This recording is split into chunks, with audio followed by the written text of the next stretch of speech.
Power Producers Shop Talk, where we are refining and redefining the sales game by equipping you with the tools you need to differentiate yourself in the marketplace.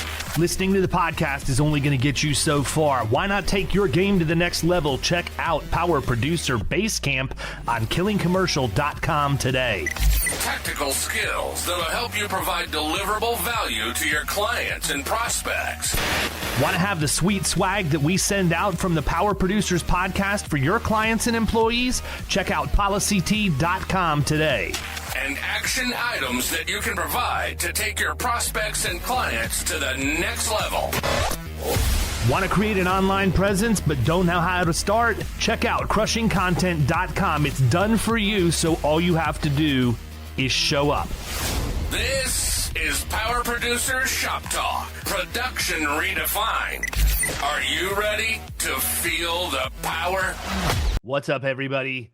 Welcome to Power Producers Shop Talk, where we are refining and redefining the sales game. And today we are going to get into one of my favorite topics, and that is you've got to stop selling on price. But before we do, this one episode of Shop Talk is not going to be enough to push the ball down the field for you. It's going to be enough to help you maybe think about setting up your offense and maybe putting some plays together. But at the end of the day, most producers need a community of support and a coach to lead them. And that's why we built Power Producer Basecamp.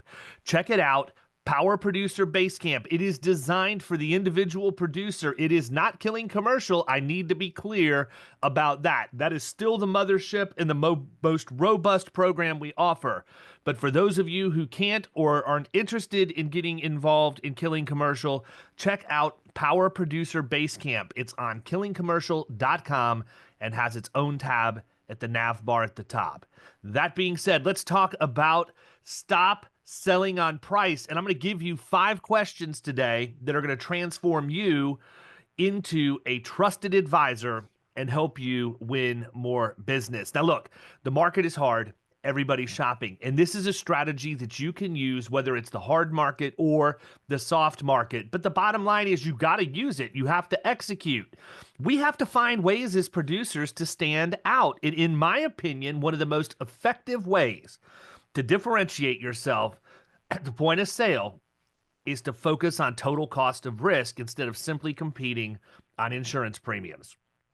When you lead with T-Core, you position yourself as a trusted advisor rather than just another salesperson. This approach enables you to provide greater value to your prospects and improves their long-term risk management and overall financial health. This week's edition of Shop Talk, we are going to hammer down on that. We're going to explore some of the most important questions to ask at the point of sale, ways to introduce them, and also how you can handle common objections to this strategy. So why is focusing on premiums only a missed opportunity? Many producers default to focusing on insurance premiums during sales conversations, and while they are certainly important, and also, I mind you, total cost of risk component, the narrow focus overlooks other significant areas of risk that businesses face. When you focus solely on premiums, you're offering a short-term solution rather than a comprehensive approach to managing a company's total risk exposure. It often leads to missed opportunities for you as the producer and for your prospects in terms of finding long-term cost savings and protection. If you shift your approach to address total cost of risk, you open the door to a much deeper conversation about your client's overall business operations, the risks that they face, and the steps that they can take to minimize those risks. Total cost of risk includes everything from insurance premiums to uninsured losses, compliance costs, safety program investments, and even the indirect costs associated with claims such as reputational damage or employee downtime. Now listen, I've had this conversation with many clients and prospects over the course of my career, and I'm going to give you a couple of examples of soft costs or things that you may not expect, or many times your client might not even be thinking about when it comes to total cost of risk. The first comes from a story that I tell quite a bit when I'm speaking that really gives you a good practical application of what a producer can do to learn and understand a company's operations and then come up with a creative solution to solve those problems. I got called in to work on an account that had a mod that had gone up to a 2.23. The account was a resort, and it was something that was really starting to cripple them, not just because the insurance costs were rising, but because when you looked at the loss runs, and by the way, there may have been more pages of loss runs on this one account than any other account I've ever worked on. I want to say overall for 5 years in losses, there were 45 pages for me to scour through. But when I did, I noticed the trend that the overwhelming majority of them were in two places, housekeeping and maintenance. And that makes sense because they're really the ones that are doing the most manual labor on any kind of a resort like that.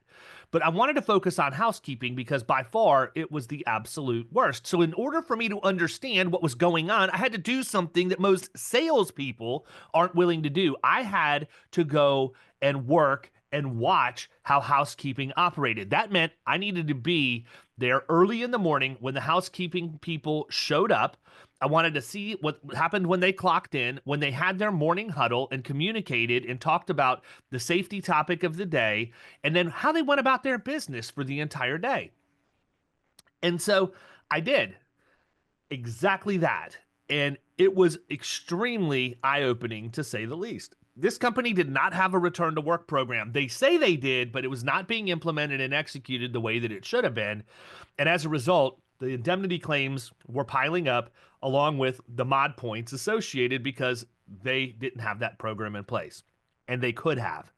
They just didn't realize how they could approach the problem with a creative solution instead of just doing what most people say when you talk about light duty, and that is create work that's punitive to the injured worker, which is not what the program is supposed to do.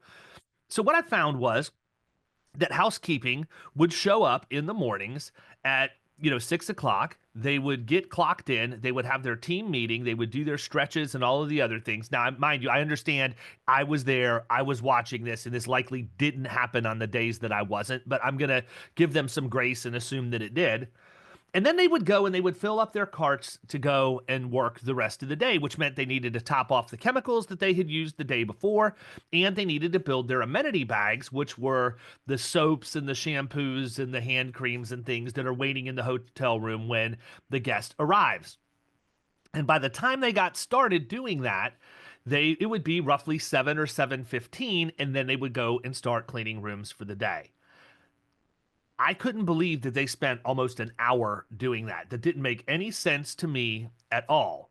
So I needed to understand why we weren't using that opportunity to improve efficiency to an already burdened crew by implementing light duty. And so I went to management and I said, out of curiosity, is there any reason why we couldn't set up a table if the person couldn't stand to have somebody fill amenity bags while the crews are out cleaning?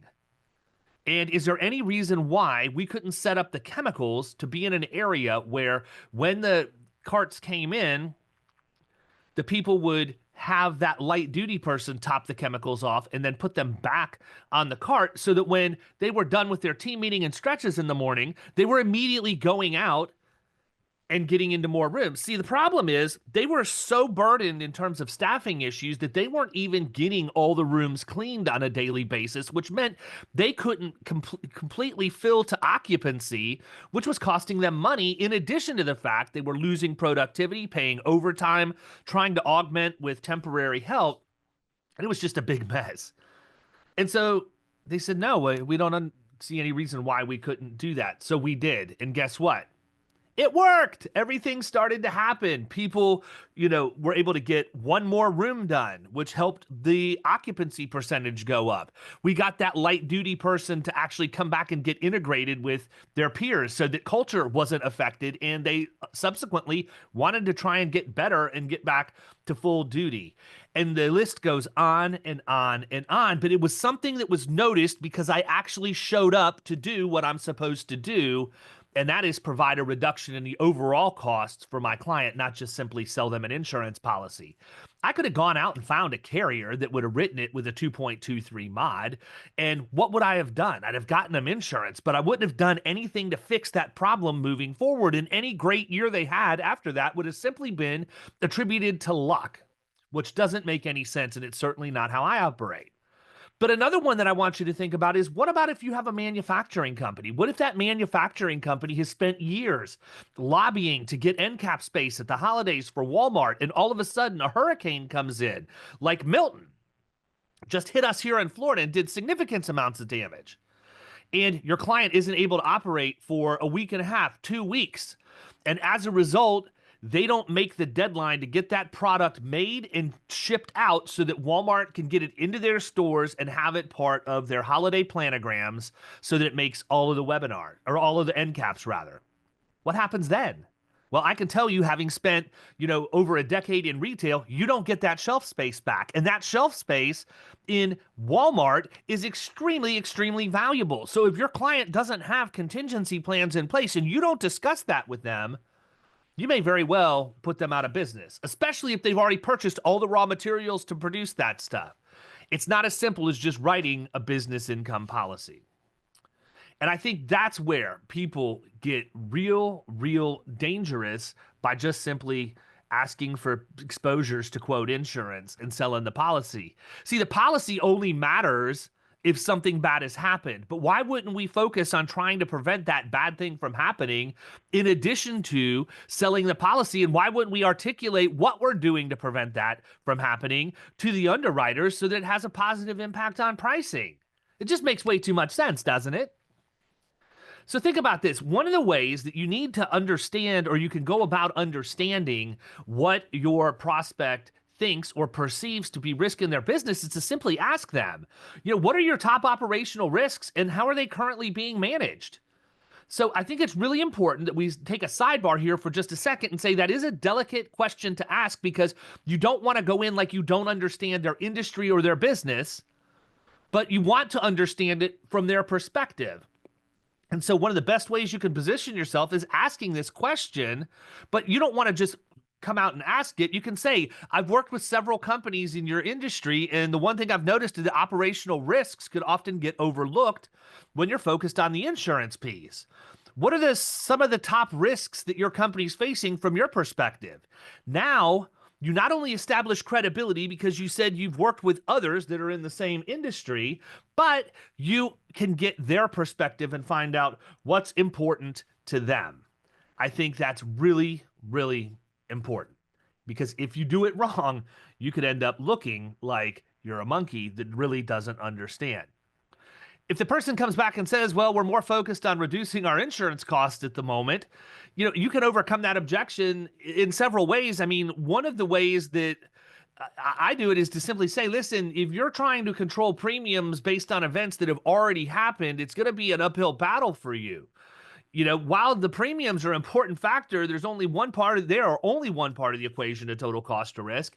And if you understand and address your operational risks, you might be able to reduce both the insured and uninsured losses.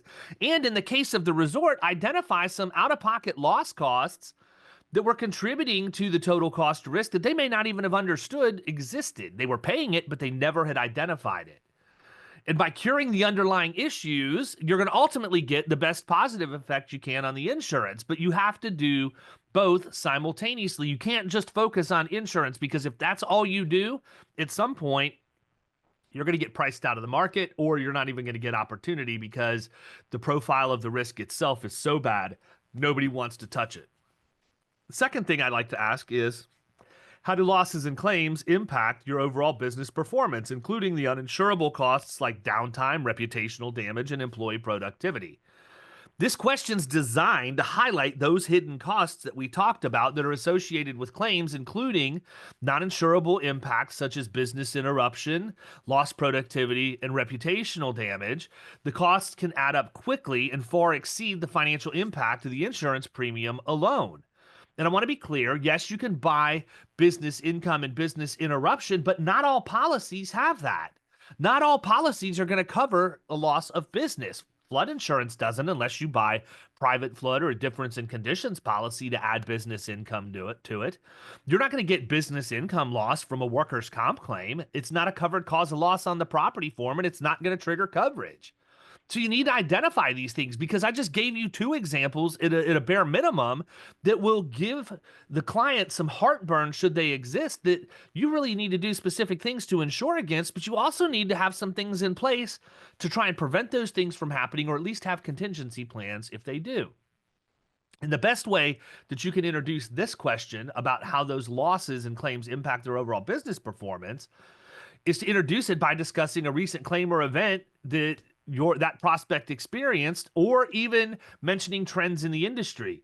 I'm a storyteller if you haven't figured that out yet, and after being in the industry for 20 years, I got plenty of stories that I'm able to tell. But if you're newer in the industry, you need to probably do some research on this stuff and think about it and come up with some good examples proactively, because until your book of business gets big enough that you can rely on your own stories, you're going to have to use the stories of others, and you have free reign to use as many of mine as you like. But I think it's really, really important that you proactively do that, because otherwise it could make you look rough at the point of sale. You can say something like, we often see claims have far-reaching consequences such as downtime or lost productivity. Have you seen any non-insurable impacts from past claims in your business? If they come back and say, well, we really don't have claims, then say, great, congratulations, you're in the minority. But that doesn't mean you shouldn't be looking at these things proactively, because one day, God forbid, you might. And if you've never paid attention to put the mechanisms in place to minimize the impact of that or completely avoid it, you're going to be in a bad situation. So what better time than the present, when you're not spending time focusing on the claims that have already happened and dealing with that? Take some of that time and allocate it to loss prevention, and you'll do really, really well. A third question you can ask is, what are the risk management strategies you currently have in place to prevent or mitigate losses before they happen? We're walking right down the line. Each question builds on the next, and it's kind of like foreshadowing. By asking this question, you're going to transition from discussing past claims to focusing on proactive risk management. And many businesses overlook that importance, like I just said. And if you want to think about a way that you can introduce this question, you can go in and, after you've discussed the potential impacts of claims, you can transition by asking, to help prevent these types of claims in the future, what risk management strategies do you have in place? And the objection you will likely hear is one that I hear all the time: we're too small to implement formal risk management strategies. That is not even remotely accurate. Risk management certainly isn't just for large companies. Small businesses can benefit just as much, if not more, because guess what? They're going to be impacted even more. They don't have the financial wherewithal to go through uncovered claims or loss of productivity or loss of income, or in the case of the resort, not filling the capacity. It could be a real issue, and you need to make sure that you explain that to them. Every business has risks. Every business needs risk management. And I think it's also important that you can go in and you can talk to them about what your firm can do. This is a time now where you can implement a solution or suggest an implemented solution, where if they don't have the ability to create a return to work program from scratch, you can say, it's okay. You don't need to come up with the strategy around this. This is something we do with every one of our clients that we work with. We have a program where we will help you build your return to work program. Now, we're going to need some help from you, because I'm not going to do all of the work. That wouldn't be good for your culture, for it to be in my language and my wording. I need you to be actively involved in this, but I can give you the framework for it, and we're going to work together to get this thing in place. It's something we do for every one of our clients. That might make it an easier pill to swallow for them. If they're concerned they're going to have to pay somebody else to come in, or they're going to have to take time away from growing their business, it's going to be an objection that's going to be very difficult for you to overcome. But if you introduce the suite of services from a value add perspective that your firm offers that an insurance salesperson does not, you're gaining ground quicker than you could possibly imagine, and you're also gaining a lot of credibility. A fourth question that you can ask is, have you ever evaluated the potential long-term costs associated with choosing lower insurance limits or excluding critical coverages like cyber, flood, employment practices liability, or umbrella? This is one that we deal with all the time, especially here in Florida. People want to adjust coverage A on their homeowners. They want to adjust the building limits. They want to get rid of their umbrella. They don't want to carry cyber. They don't even want to talk about it in some cases. And my favorite, even though we've had record storm surge, I'm not in a flood zone. Why would I need flood insurance?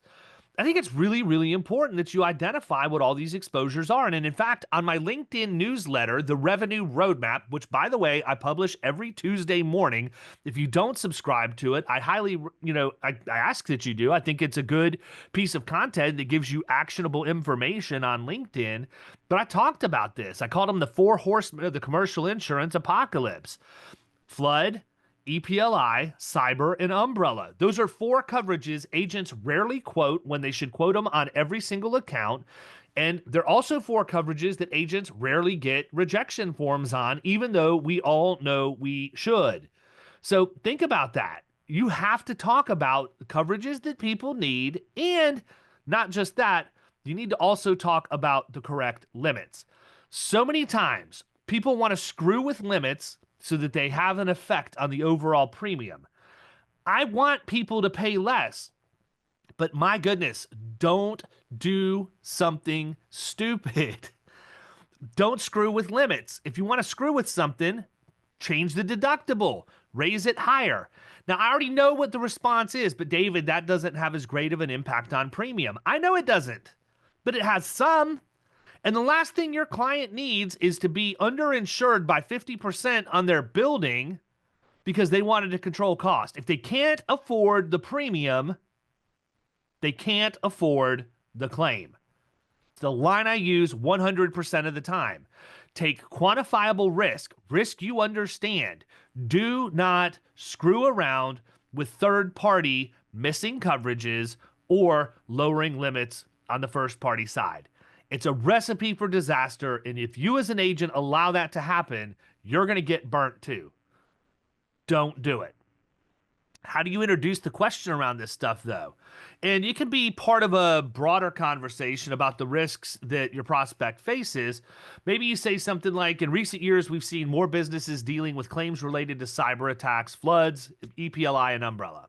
Have you evaluated the potential long-term costs of not having these coverages? Now, obviously, you got to make sure they don't have them. But I'd be willing to bet today in any middle market company, and this is not a proven statistic, this is me just guessing, but I have to believe that if you were to go into any middle market company today, it's an astronomically large percentage of them are not going to have all 4 of those coverages in place, even though they likely need all 4 of them. You might find 1 or 2, but I highly, highly doubt you're going to find all 4. If they say we've never needed these coverages before, then my response is going to be great. That means you have the ability to leverage the absolute lowest rates to have them, because insurance is that one bill you pay every month or every year that you hope you never use. And let it sink in for a minute.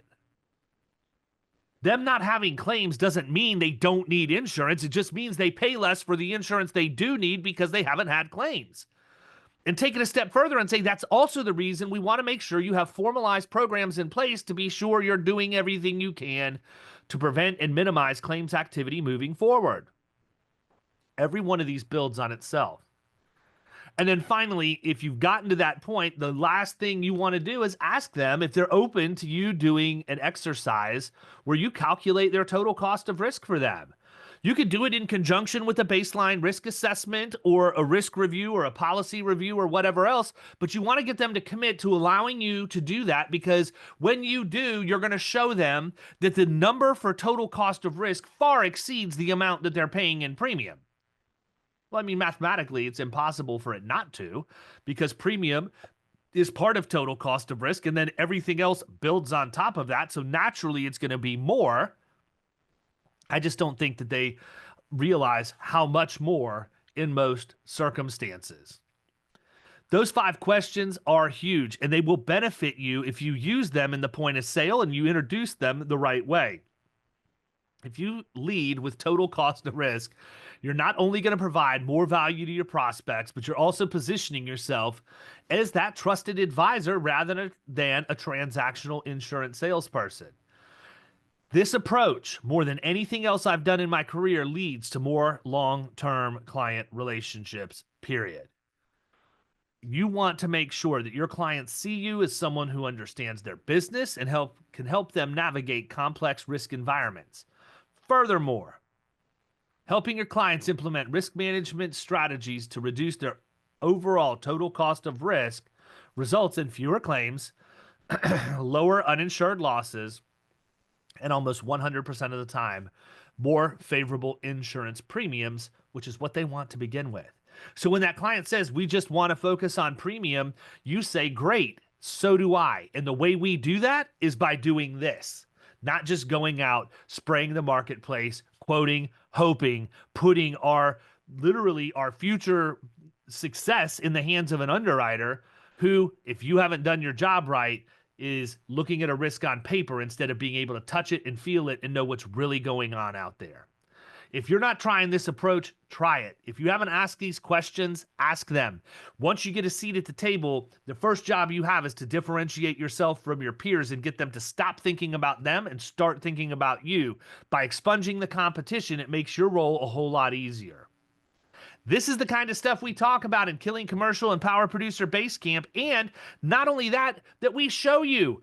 When COVID hit, the one thing I started doing was recording my new business presentations, and I share them with the community as I have them so they can see that I don't just jump on the podcast. I don't just go on LinkedIn. I don't just write blog posts saying I do these things. I show them that I actually do these things. Try that. See what happens. I promise you it'll make a huge difference.